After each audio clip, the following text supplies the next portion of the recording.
Welcome back. We traveled to the city of Detroit today in Air Force One and interviewed the president there. Here's part 2 of that interview.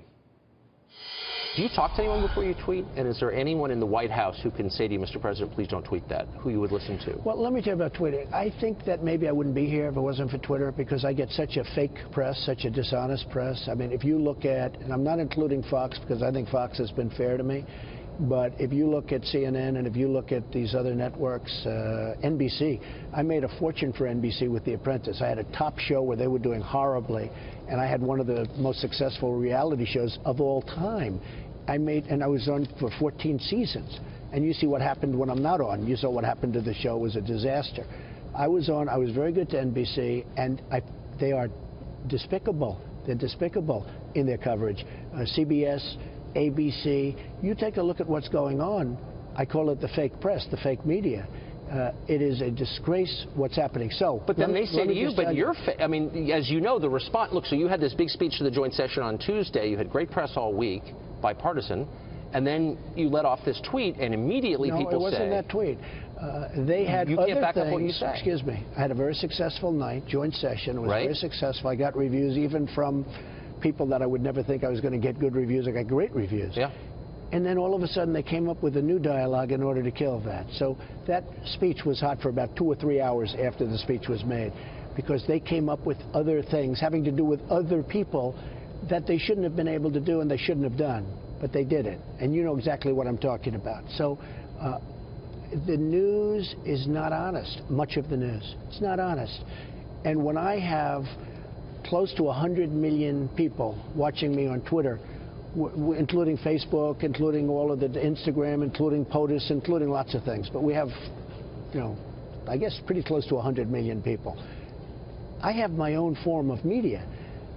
So, you know, if I tweet 2 or 3 or 4 or 5 times a day, and if most of them are good, and I really want them all to be good, but if I make one mistake in a month, now this one I don't think is going to prove to be a mistake at all. Do you think it's okay to make, because the counter-argument, even from people who support you, who say, look, I support Donald Trump, I believe what he believes, and I want him to succeed badly, but if the president says something that cannot be proved or is demonstrably untrue, well, let's see whether he devalues his own currency. Let's see whether or not I proved it. You looked at some proof.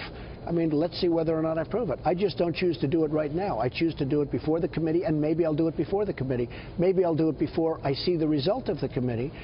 But I think we have some very good stuff, and we're in the process of putting it together, and I think it's going to be very demonstrative. But just on Twitter, if I don't do that, I won't get my word out.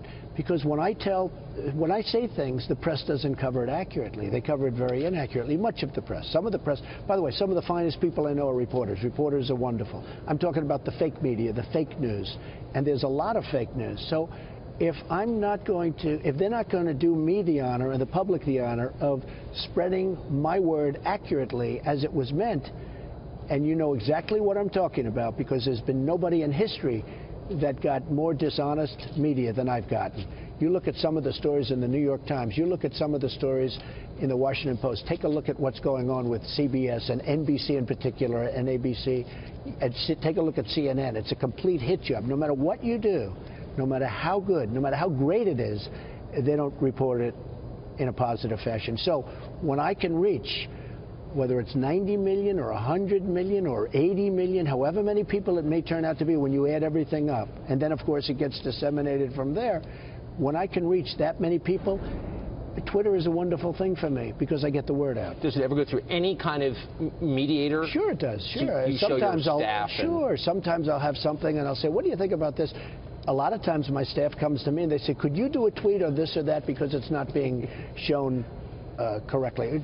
I mean, they'll come to me a lot, and they'll say, could you do... I probably wouldn't be here. I'm not talking about Twitter, because it's really Twitter, Facebook, and lots of other things, okay? But I might not be here talking to you right now as president if I didn't have an honest way of getting the word out. Last question.